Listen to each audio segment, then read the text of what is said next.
Je me réjouis tout particulièrement d'être présente ici parmi vous aujourd'hui. Je vous remercie de m'avoir invitée et je salue une fois de plus votre organisation association qui est formidable. Jung and Parkinson est très engagée et cette manifestation se tient déjà depuis plus d'1 an et c'est certainement ce qui témoigne au mieux du succès de toute cette entreprise de l'association.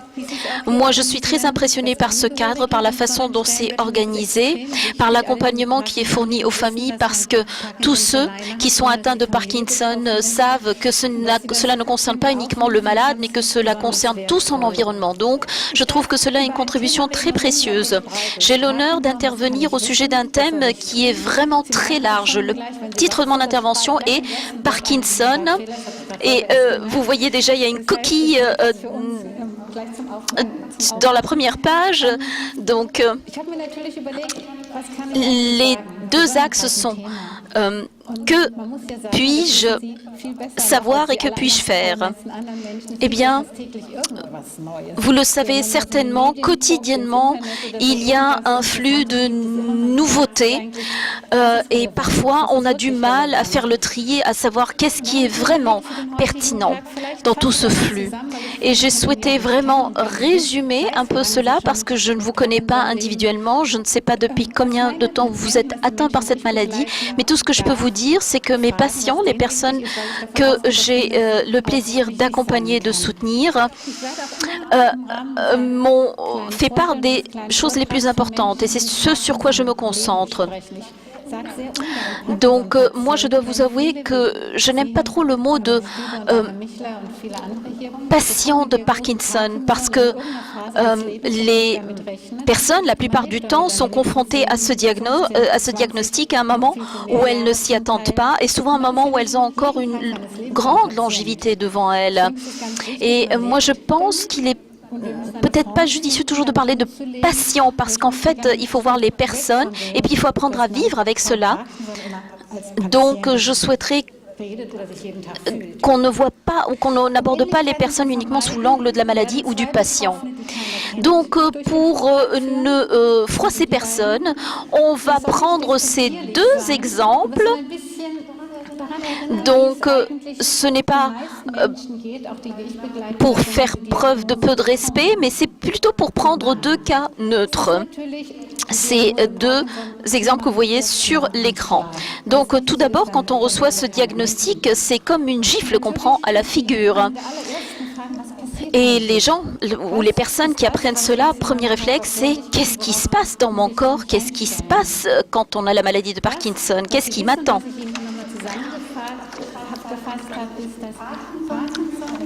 Ce que je peux vous dire, c'est que Parkinson correspond à une modification du système nerveux. Cela concerne la totalité du système nerveux et c'est une modification qui se traduit par une kyrielle de symptômes moteurs et non moteurs.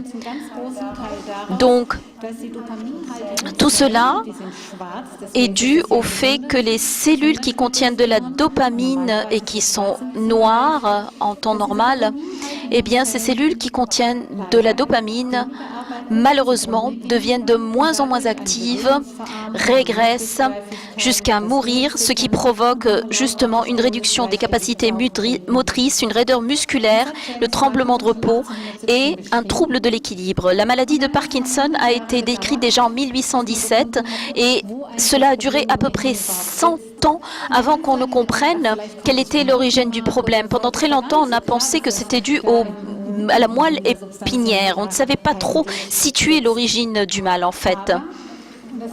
Et vous le savez très certainement, Parkinson ne se limite pas uniquement à une réduction des mouvements, mais entraîne également des modifications d'ordre psychiatrique. La dépression est un phénomène récurrent. Certains patients souffrent de démence, d'hallucinations. Beaucoup nous rapportent des troubles de sommeil. Beaucoup nous disent dormir beaucoup moins. Beaucoup ont des nuits agitées avec beaucoup de rêves, voire des cauchemars. ou sont extrêmement fatigués la journée. Donc, il y a d'autres phénomènes tels qu'une détérioration de la perception sensorielle, une détérioration de la perception des couleurs, des douleurs, et puis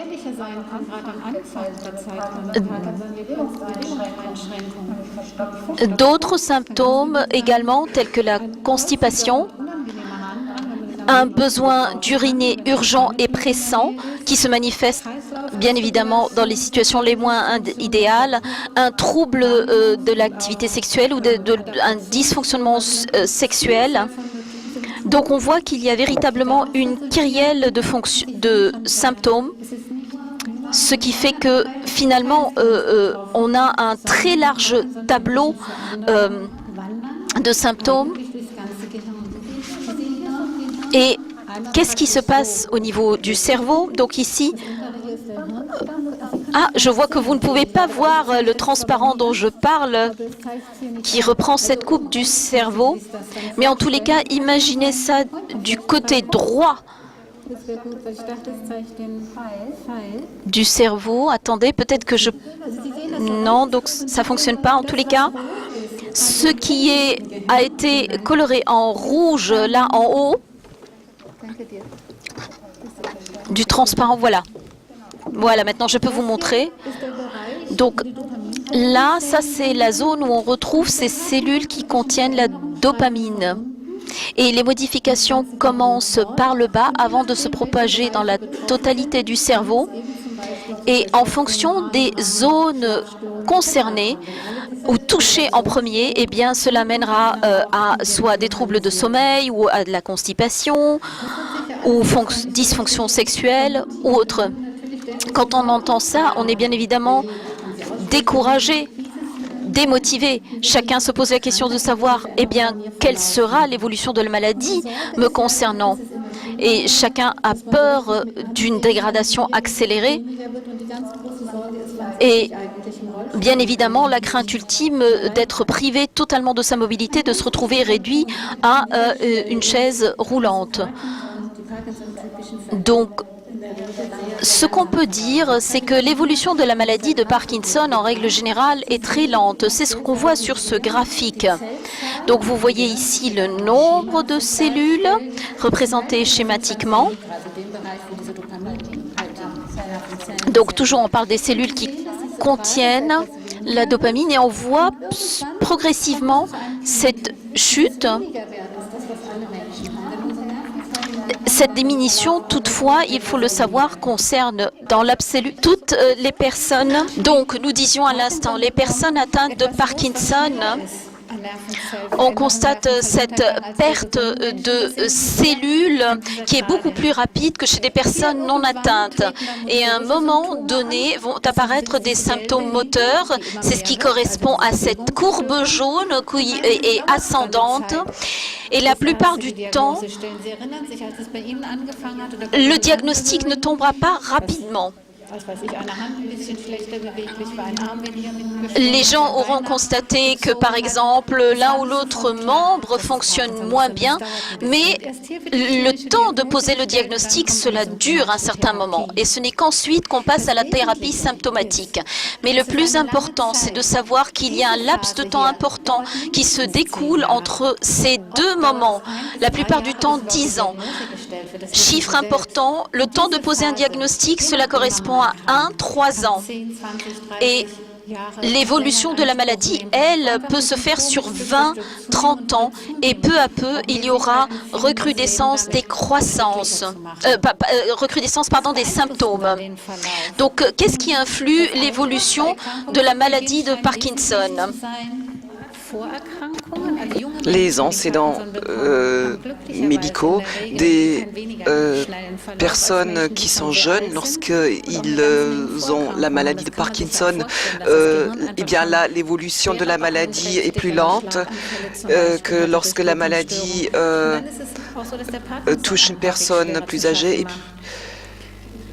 le type de la maladie. Il y a des personnes qui très tôt ont de très grands troubles de l'équilibre et ont très tôt des troubles de concentration et de démence. Donc là, l'évolution est plus rapide. Ensuite, il y a des constellations génétiques et j'y reviendrai plus tard. Et bien sûr, la médication et j'y reviendrai encore plus tard. Et monsieur le professeur Hopman nous en parlera. L'activité semble également avoir une influence sur l'évolution car ça c'est bien parce que là vous pouvez avoir une influence sur votre maladie et pourtant l'espoir de tous et toutes avec lesquels on parle et à qui on présente le diagnostic, peut-être ce n'est pas du Parkinson et souvent on me dit oui mais l'IRM était normal et c'est une lueur d'espoir, peut-être que ce n'est pas la maladie de Parkinson. Malheureusement c'est pas le cas, je dois vous décevoir. En règle générale, l'IRM doit être normal lorsqu'il s'agit d'un cas de Parkinson normal. Et je vous ai apporté ça ici. Vous voyez un cerveau normal, bon, en santé. C'est une coupe transversale. Je pense que vous avez déjà tous eu une telle image. Voilà donc le cerveau d'une personne en bonne santé et à côté le cerveau d'une personne touchée par la maladie. En fait, lorsqu'on regarde cette coupe, vous voyez que ici les parties grises, ça c'est l'os, ça c'est la masse cérébrale et le blanc, ce sont les liquides céphalorachidiens.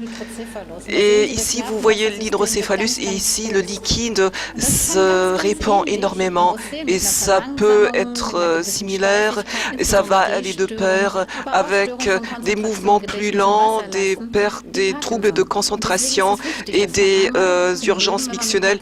Et c'est donc très typique. Après, il y a d'autres modifications. Il y a des troubles de la circulation. Vous voyez ici, ça. Il y a les petites modifications. Ou bien il y a des modifications. On appelle ça des troubles du métabolisme. Vous avez des dépôts de substances, de cuivre, par exemple. Et on voit ça sur ces images. Donc, un IRM normal ne va pas contredire la thèse que c'est du Parkinson. Mais lorsqu'on a toujours tremblé et lorsqu'il y a beaucoup de personnes dans la famille qui tremblent, et mon tremblement, moi, ça doit être un signe de la maladie de Parkinson. Alors pour être sûr, on peut faire un DAT scan et peut-être que certains d'entre vous connaissent cet examen. Ici, vous avez la substantia nigra qui produit de la dopamine et elle envoie un transmetteur vers le haut. Ici, vous avez un schéma et ici, il y a un transfert que j'ai agrandi. Donc, la dopamine est envoyée d'une cellule nerveuse vers une autre et la cellule nerveuse qui a envoyé la dopamine, elle a des récepteurs. Et ce sont ces récepteurs que l'on peut montrer en les marquant avec du matériel en donnant des marqueurs. Et ici, on peut voir combien de dopamine les cellules peuvent recevoir. Et lorsqu'on est touché par la maladie, eh bien, chez une personne en bonne santé, la partie va être lumineuse de manière régulière. Et ici, la partie est moins bien éclairée parce que les cellules peuvent moins bien recevoir la dopamine. Ça, c'est donc une méthodologie qui peut être utile. Par exemple, à un stade précoce, lorsqu'on n'est pas sûr si je souffre d'une dépression et mes mouvements sont devenus très lents, est-ce que peut-être c'est une dépression ou lorsqu'on souffre de tremblements, mais cela ne sert pas pour découvrir des syndromes atypiques de Parkinson. Et là, on répond moins bien aux thérapies et donc on ne peut pas très bien distinguer. Avec cette méthodologie, souvent, il faut toujours poser la question de savoir qu'est-ce qui peut me prouver que c'est effectivement le Parkinson. Et là, il y a toutes les possibilités qu'on a déjà vues. Troubles de l'odorat, défécation, troubles de la concentration. Vous vous rappelez le graphique de tout à l'heure. Ces modifications, eh bien, elles vont être visible déjà avant de souffrir de tremblements, avant de souffrir de raideur. Et c'est important pour vous lorsque vous regardez la genèse de votre maladie, ou peut-être que vos proches ont remarqué. Il y a déjà 2 ans auparavant, je n'étais pas de très bonne humeur, ou mon odorat est mauvais depuis très longtemps. Déjà, beaucoup de mes patients me disent. Et là, je peux dire oui, je peux très bien l'imaginer parce que la modification, les troubles avancent très lentement et ça, c'était donc les parties qui étaient déjà concernées beaucoup trop plus tôt. La question qu'on me pose très souvent, c'est une des questions qu'on me pose déjà très tôt, parce que ce sont souvent des jeunes qui sont touchés. Oui, est-ce que c'est une maladie héréditaire? Est-ce que éventuellement mes enfants ou d'autres membres de ma famille peuvent être touchés? Je pense que professeur Kruger, il va nous en parler davantage. C'est pourquoi je vais être brève. Mais ce qu'il faut comprendre, c'est que c'est certainement un des résultats des plus importants que nous avons pu obtenir ces dernières années, parce que Parkinson n'est pas toujours Parkinson, où il y a beaucoup de types de Parkinson, c'est important. Et c'est notre tâche à nous, c'est de voir quel est le type de Parkinson dont vous souffrez. Ce que nous souffrons par rapport à l'hérédité, c'est qu'il y a la maladie de Parkinson sporadique. Elle peut apparaître une fois et puis après, il y a très peu de cas qui sont purement génétiques, à savoir dans chaque génération, quelqu'un peut être touché de la maladie. Ça peut être le grand-père ou le petit-enfant ou l'oncle, la tante, et là, la maladie est due à un seul gène. Et après, il y a un groupe où on peut dire que ce n'est pas une maladie héréditaire, mais il y a une prédisposition dans la famille. Et j'aimerais vous expliquer ce que c'est. C'est un peu compliqué, mais je suis sûre que vous allez comprendre. Nous tous, nous avons beaucoup de matériel génétique dans toutes les cellules. Il y a des modifications qui n'arrivent que très rarement et d'autres qui arrivent très souvent. Et ces modifications qui sont très rares, en partie, elles vont de pair avec un risque élevé d'être touchées par le Parkinson. Ce sont donc les maladies génétiques. C'est très rare, mais lorsqu'on les a, on a un risque très élevé d'être touché par la maladie. Et après, il y a des modifications que beaucoup de personnes ont, mais il y a très peu de personnes qui vont avoir cette maladie, parce que il faudrait que plus de facteurs soient en corrélation et après on peut dire qu'on a une prédisposition. Et après il y a un groupe au milieu, donc là on sait, bon, une grande partie des personnes touchées ne vont pas développer la Parkinson. Donc là, peut-être ils vont développer la maladie, mais chez l'autre groupe, c'est plus fréquent de voir apparaître la maladie. Et lorsqu'on sait que c'est le matériel génétique qui joue un rôle, alors nous, on vous dit aujourd'hui, non, car plus nous savons sur votre prédisposition et mieux nous pouvons vous soigner avec des thérapies. Je pense que vous avez déjà entendu parler de coenzyme Q10 ou du yaourt bulgare ou bien de fruits pas encore très mûrs. Et qu'est-ce que tout ça a à voir avec le Parkinson? Vous tous, dans chaque cellule, vous avez des mitochondries. Ce sont des appareils qui produisent de l'énergie. Il y a des formes de Parkinson et qui touchent surtout les mitochondries. Et ce coenzyme Q10, il se trouve ici à la surface extérieure. Et on pourrait peut-être le remplacer pour que les mauvaises substances ne puissent pas entrer dans la cellule. C'est très utile pour des personnes qui ont vraiment un trouble métabolique.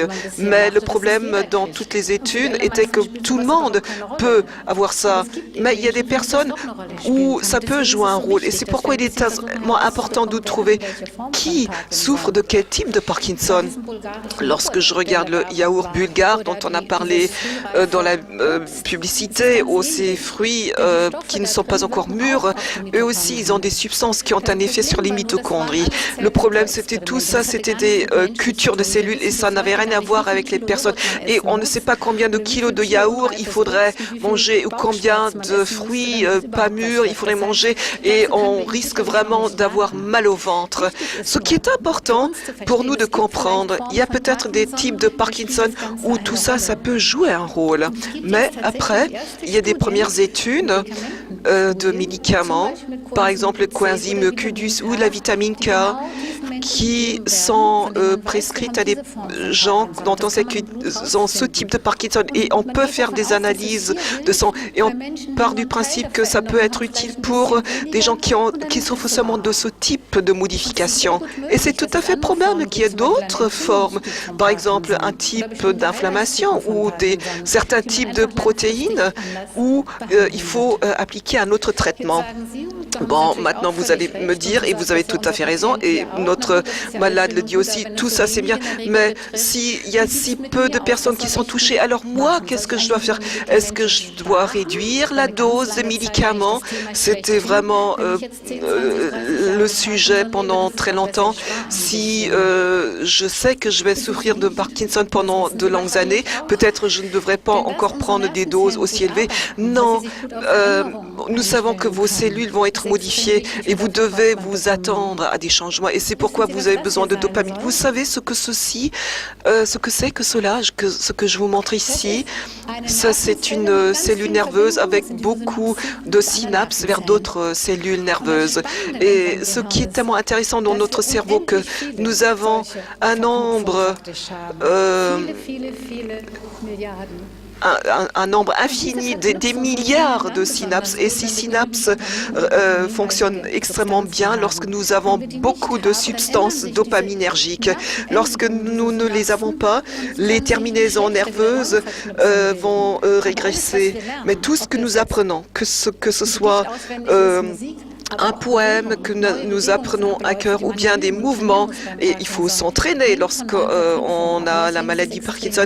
Cela dépend des synapses. C'est pourquoi il est important de prendre des substances dopaminergiques. Et j'aime bien dire, un cerveau sans agoniste dopaminergique, c'est comme un moteur qui devrait fonctionner sans huile.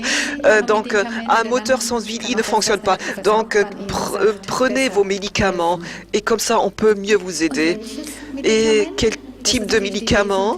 C'est ça la question essentielle qui se pose, bien sûr. Ici, je vous ai monté un aperçu. Bon, et puisqu'on va encore parler d'autres aspects, je ne vais pas rentrer dans tous les détails, mais je veux juste vous donner un aperçu, et je le vois souvent dans nos tels types de manifestations, car souvent vous voudrez certainement me poser des questions pour me demander si les médicaments que vous prenez, vous, personnellement, si c'est vraiment la bonne thérapie. Mais il y a quand même des règles de base que nous, les médecins, nous prenons en compte.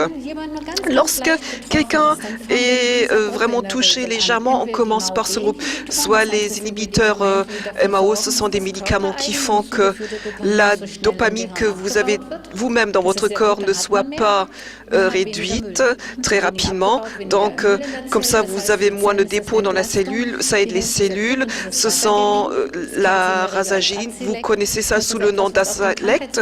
C'est un médicament qui peut avoir une influence positive sur l'évolution de la maladie. Donc, c'est un médicament qu'on aime bien donner au début de la maladie. Amantadine, c'est un médicament qui n'a pas trop d'effort, et surtout chez les jeunes, lorsque les mouvements sont un peu donc moins vite, on peut donc donner ce médicament. Lorsqu'il y a des symptomatiques plus marquées, il faut des agonistes dopaminergiques avec un effet plus lent, ou selon ce qui est nécessaire dans le quotidien, les L-Dopa, et aussi avec les inhibiteurs CEMT, Contes ou Tasma, ou en combinaison de L-Dopa, Astalevo. Donc on peut prolonger les effets. Et si c'est encore plus marqué, on va surtout donner des inhibiteurs COMT et L-DOPA. Et lorsqu'il y a des fluctuations, et ça arrive assez souvent après de longues années, il y a aussi la possibilité de travailler avec des pompes et la stimulation cérébrale profonde. Et professeur Kruger m'avait dit, il va en parler parce qu'il applique souvent ce type de traitement. Et c'est important pour vous aussi de savoir ce que c'est exactement. En fait, au début de la maladie, il suffit de prendre une dose quotidienne. Et c'est bien parce qu'on ne doit pas être obligé de se souvenir, oui, toutes les heures, je dois prendre quelque chose. Et lorsqu'on travaille ou lorsqu'on est très occupé, on a tendance à oublier. Après, il y a rasagiline, pramipexole, ropinirole. Tout ça, ce sont les substances. Et en règle générale, ils ont l'avantage que tous ces médicaments ont un effet très continu, contrairement à des médicaments que vous devez prendre plusieurs fois par jour. Et ça, c'est mieux pour le parce qu'il n'y a pas de fluctuation. Car ici, vous avez des médicaments qui ont un effet à long terme. Ils ont aussi un effet, et vous voyez ça aussi, c'est un graphique un peu compliqué. Ils ont aussi un effet sur des symptômes non moteurs. Il y a beaucoup d'autres exemples. Par exemple, tout ce qui pointe vers le bas, ça montre que ça va mieux. Ce qui est marqué en rouge, c'est donc le médicament. Donc le sommeil, l'humeur, les troubles de l'estomac ou des intestins peuvent être améliorés. Et ça montre combien de troubles peuvent être influencés par des substances dopaminergiques. Donc, c'est important pour que vous preniez ces médicaments. Néanmoins, il faut veiller à certaines choses. La fatigue, c'est un sujet très important, surtout la fatigue soudaine. C'est important lorsque vous conduisez une voiture, c'est important pour vous, mais aussi pour les autres gens qui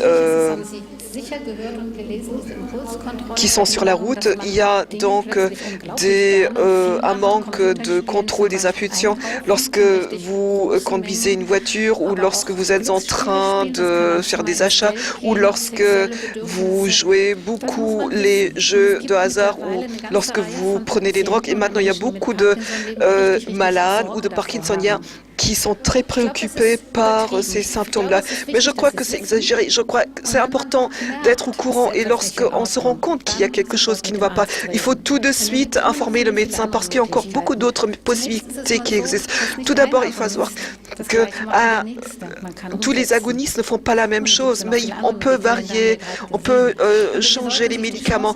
Donc, il faudrait vraiment, parce que si vous êtes soucieux et vous êtes, parce que il y a toujours des vagues pendant un certain moment, les agonistes dopaminergiques, et c'était vraiment le médicament que tout le monde voulait prendre. Maintenant, on me dit oui, il y a des séquelles qu'on a du mal à juger, mais aucune de ces modifications vient d'un jour à l'autre.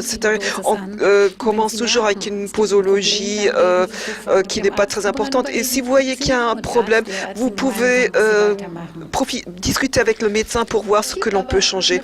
Après, il y a beaucoup de personnes qui travaillent ou qui sont très occupées, qui disent « Ah, je ne sais pas si ça m'intéresse d'attendre pendant très longtemps pour voir si c'est vraiment la bonne dose.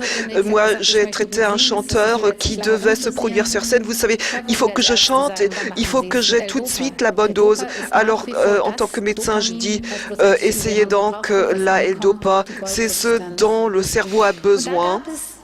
Et pendant un certain moment, et plus les soucis s'agrandissent par rapport à la L-DOPA. Maintenant, on arrive à calmer le jeu, mais pendant très longtemps, les gens me disaient si je commence trop tôt à prendre la L-DOPA, après, je n'ai plus rien ce que je peux prendre. Parce qu'il y a aussi des effets secondaires qui sont très, très importants.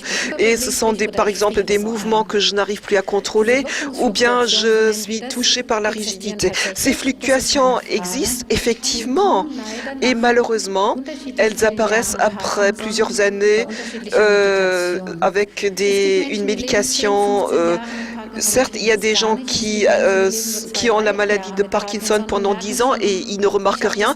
Et il y a des gens qui ont la maladie depuis 3 ans et qui se rendent compte qu'il y a des mouvements qu'ils n'arrivent plus à contrôler. Mais si très tôt déjà, on prend la L-Dopa avec un dosage très élevé, ça peut arriver très tôt, mais les effets ne vont pas être plus élevés que si on commence avec des agonistes dopaminergiques.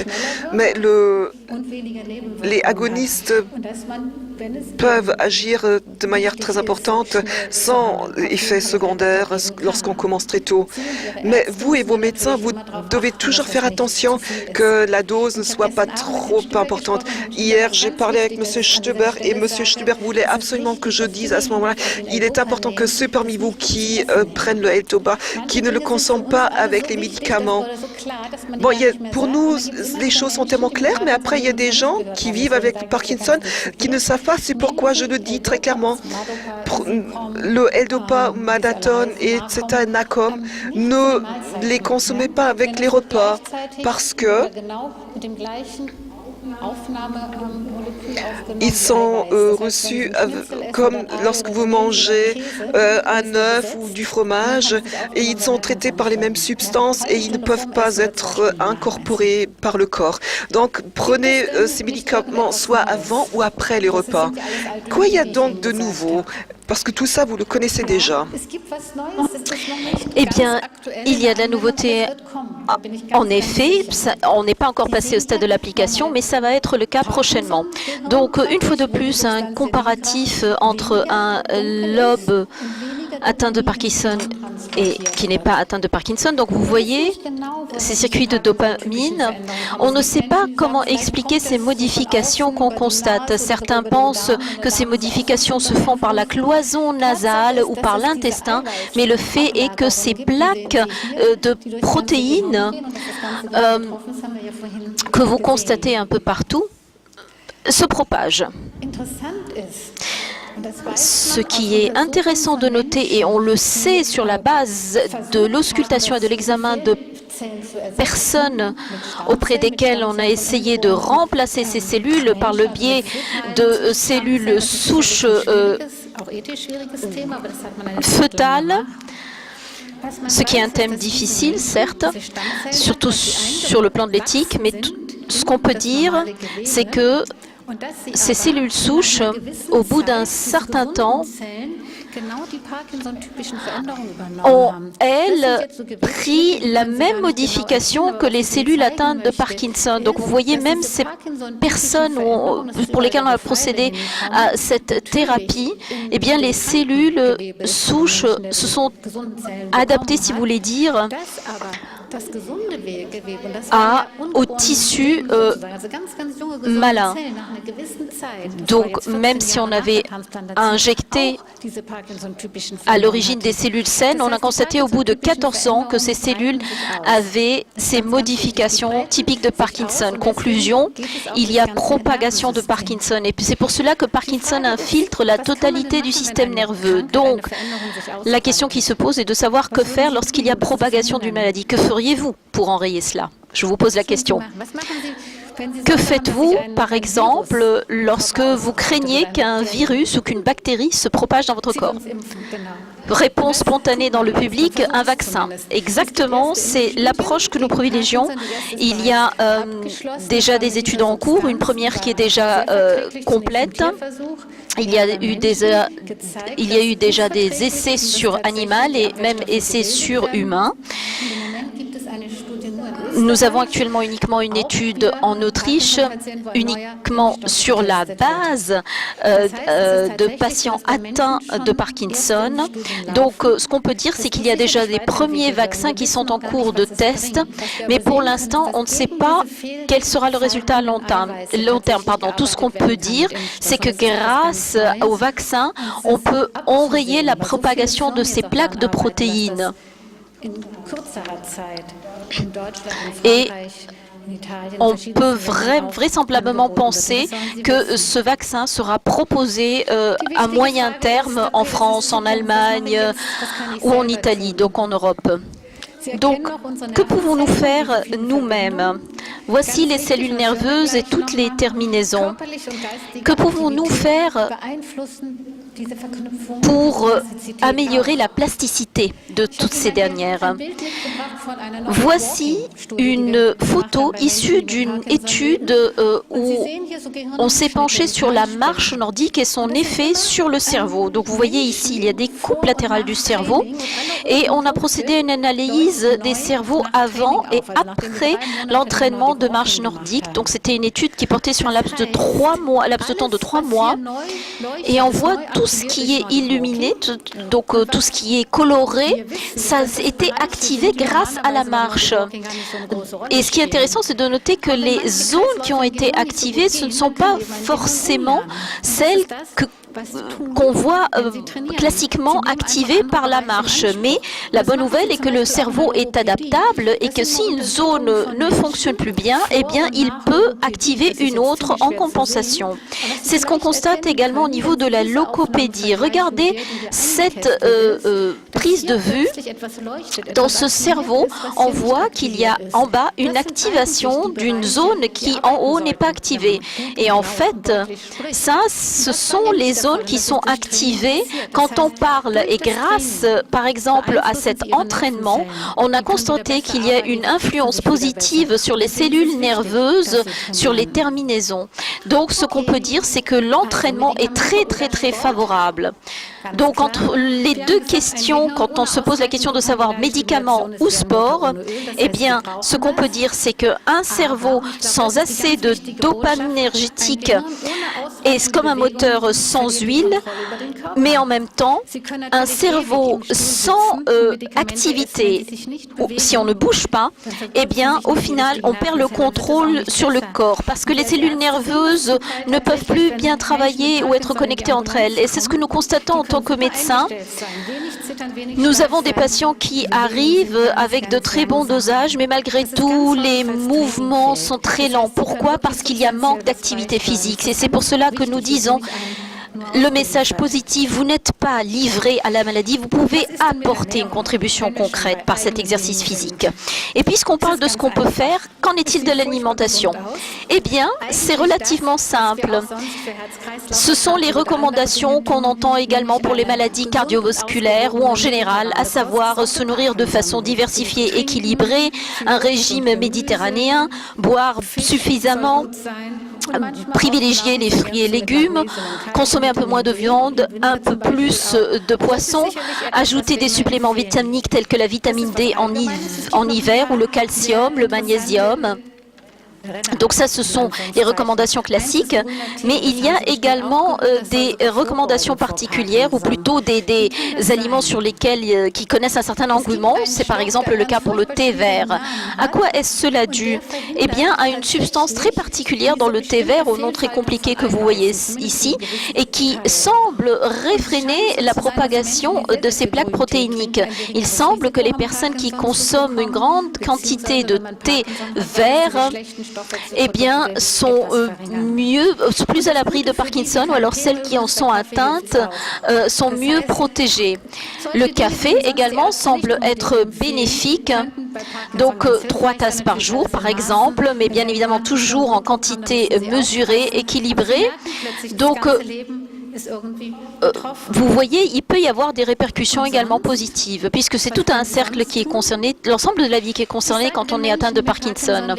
Enfin, que pouvons-nous dire en général comme message pour les personnes atteintes? Eh bien, ce que j'aime dire à mes patients, c'est essayer d'avoir une vie joyeuse, une vie motivée qui a un sens. Et je ne le dis pas uniquement en m'adressant à mes patients, mais en général parce que je suis neurologue et je sais ce qui se passe au niveau du cerveau, le cerveau des personnes qui sont heureuses. Regardez toutes les zones activées et regardez le cerveau d'une personne triste. Il n'y a quasiment pas ou très peu d'activité par rapport à l'autre cerveau. Ce qui signifie qu'une personne qui a de l'élan, qui a de la joie, qui a de l'entrain, est une personne qui a plus d'activité au niveau du cerveau. Et ce que nous constatons quotidiennement, et c'est ce que vous savez parfaitement, ce que vous constatez dans le cadre de vos groupes d'aide et de soutien ou dans votre quotidien, eh bien, c'est que justement, en se donnant un élan, on se sent mieux. Se recroqueviller sur soi-même n'est pas une bonne chose face à la maladie. Et l'association Jungen Parkinson le met en avant également. Il faut avoir une attitude néanmoins ouverte envers la maladie et positive. Regardez la souris ici. Eh bien, en fin d'intervention, elle constate ce qui suit. C'est qu'on a une kyrielle de corde à son arc face à cette maladie. N'hésitez pas à en parler à votre médecin. Faites-lui part de vos symptômes, on peut les traiter, privilégiez l'activité physique et cérébrale. Et puis, moi je suis souvent très stricte en la matière, je leur dis l'activité cérébrale et physique est obligatoire, elle fait partie de nos journées comme un bon petit déjeuner. Donc ça fait du bien. Et pour l'alimentation, prenez du café, du thé, et de temps à autre, mais avec vraiment, en quantité extrêmement modérée, buvez quelques gouttes de ce fameux liquide rouge à base de raisin, si vous voyez ce que je veux dire. Donc, privilégiez une bonne alimentation et avec ou sans Parkinson, prenez soin de vous et de votre vie. Voilà le message que j'ai à vous donner. Je vous remercie de votre attention. Voilà l'équipe de Tübingen. Et ce que je souhaitais dire encore, c'est que annuellement s'organisent à Stuttgart et Tübingen les journées de Parkinson qui réunissent 600 à 700 personnes atteintes par la maladie. La prochaine manifestation aura lieu le 21 novembre 2015. Je sais que vous ne vivez pas tous en Allemagne, mais vous êtes cordialement les bienvenus. N'hésitez pas à vous rendre à cette manifestation. Merci.